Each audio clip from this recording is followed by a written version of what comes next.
Hey y'all, today we're going to be on page 8 of our FSA packet.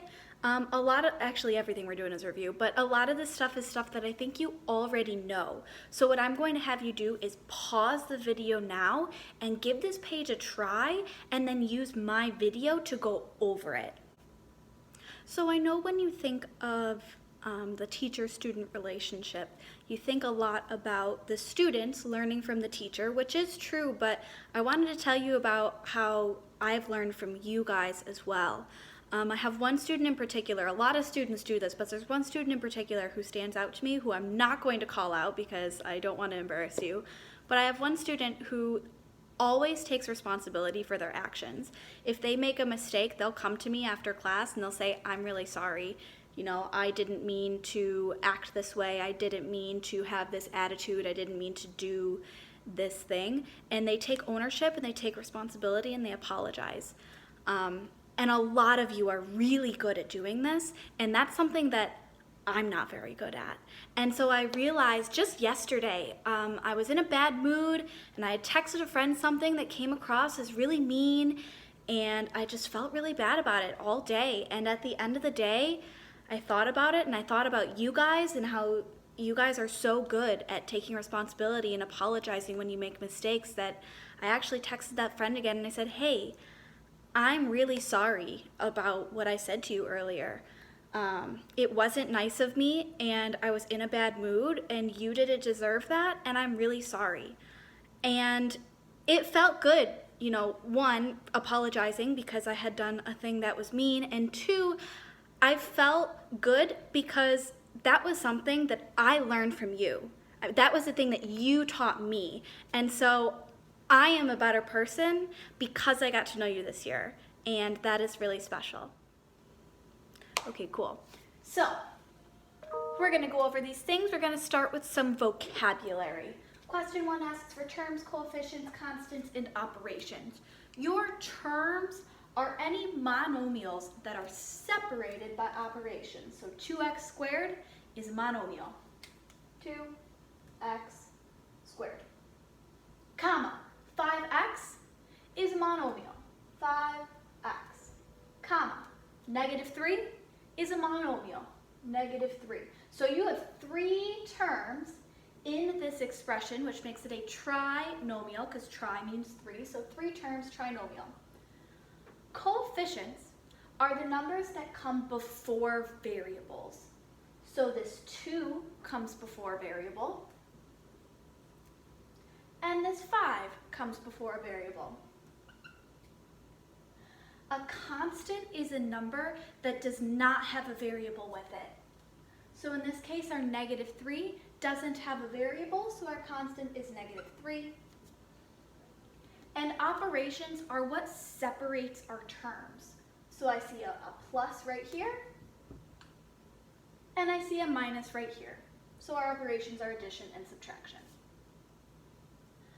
Number 2, they gave you an equation and they wanted you to list the factors of the equation. And I'm going to tell you it is just as easy as copying down what they wrote. You had 2x minus 1, and you had x plus 3. Those were your 2 factors, and that's enough.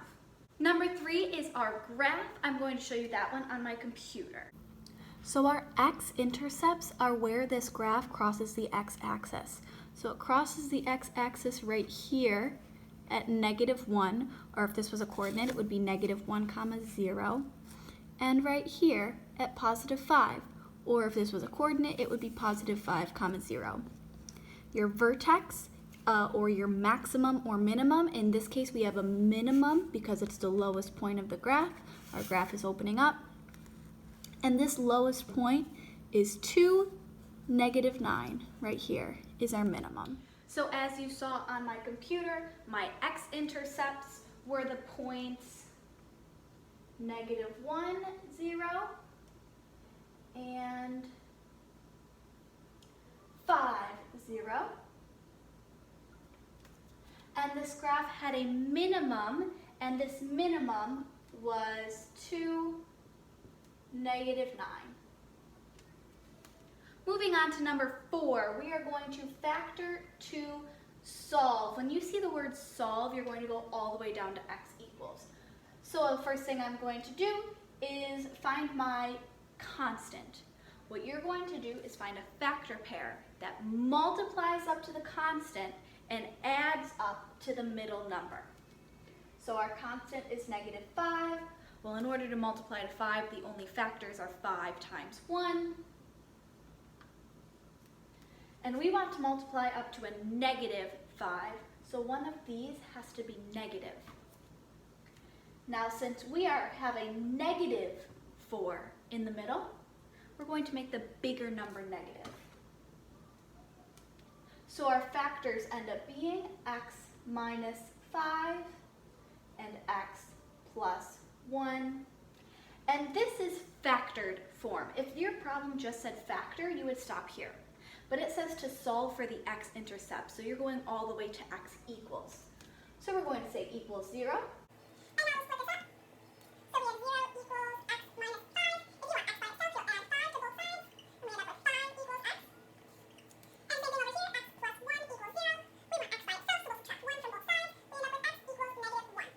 So when we solve, our x-intercepts are 5 and -1.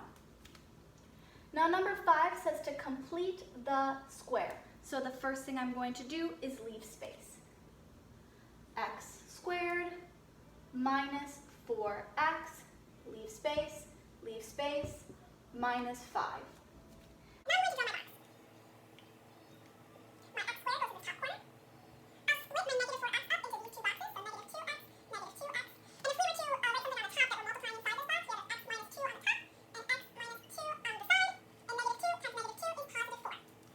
So over here in our complete the square, we're going to add 4 to create our perfect square trinomial.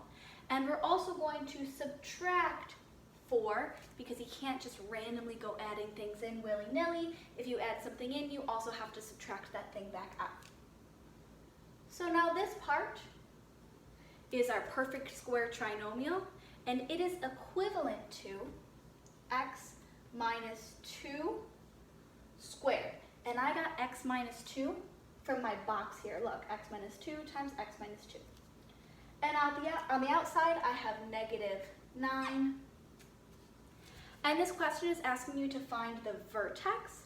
So your vertex is the opposite of this inside value, so it's +2.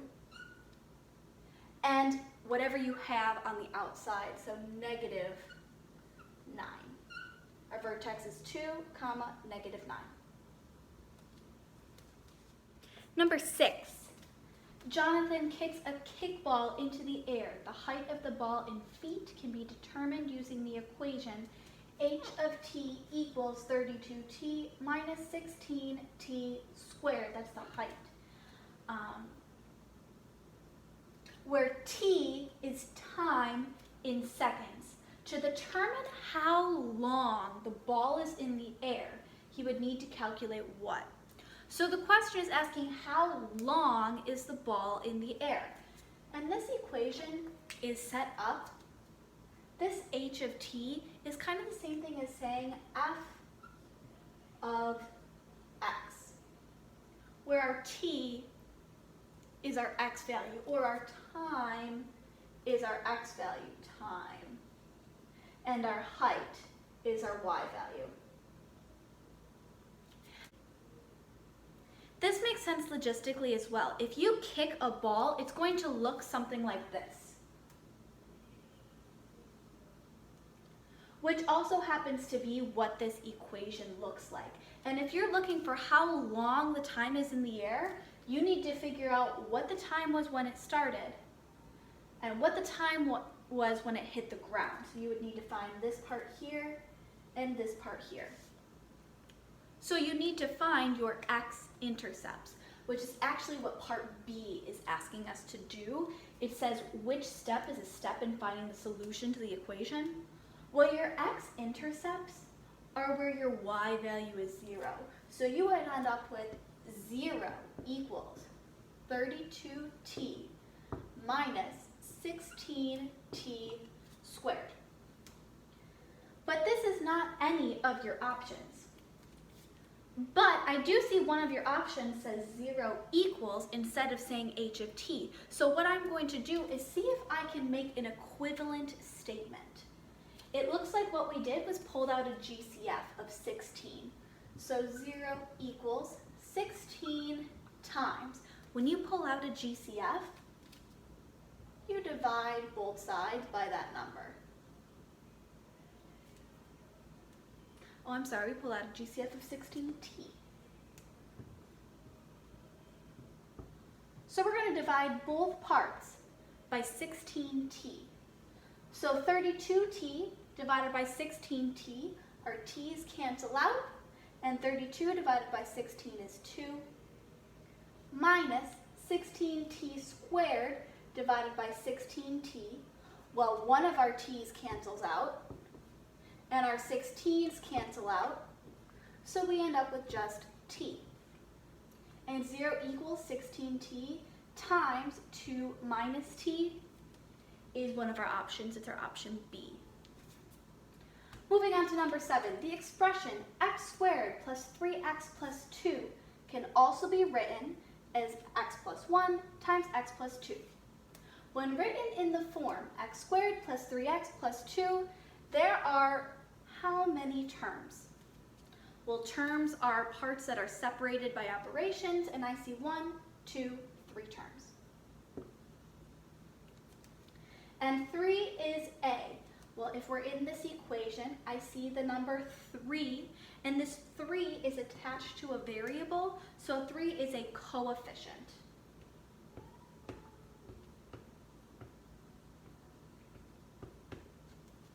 There is another coefficient in this problem. It's this invisible 1 right here. When written in the form x plus 1 times x plus 2, x plus 1 is a factor. Let's move on to number 8. Number 8 is asking us for the factored form of this 9x squared minus y to the 4th power. Now I'm looking at this, and I know that y to the 4th power is a perfect square. I know that 9 is a perfect square. I know that x squared is a perfect square, and I see that this is a subtraction problem, so we're looking for the difference between these two things. That means that when we factor this problem, we're going to be doing dB2PS, or difference, between two perfect squares. Now, in order to do that, the first thing we're going to do is find the square root of each of these. So the square root of 9x squared is 3x. And the square root of y to the 4th power is y squared. Now what we're going to do is take these two factors, we're going to add them, and we're going to subtract them. So 3x plus y squared and 3x minus y squared. This right here is your answer, but I'm going to prove to you that this is the answer and not this.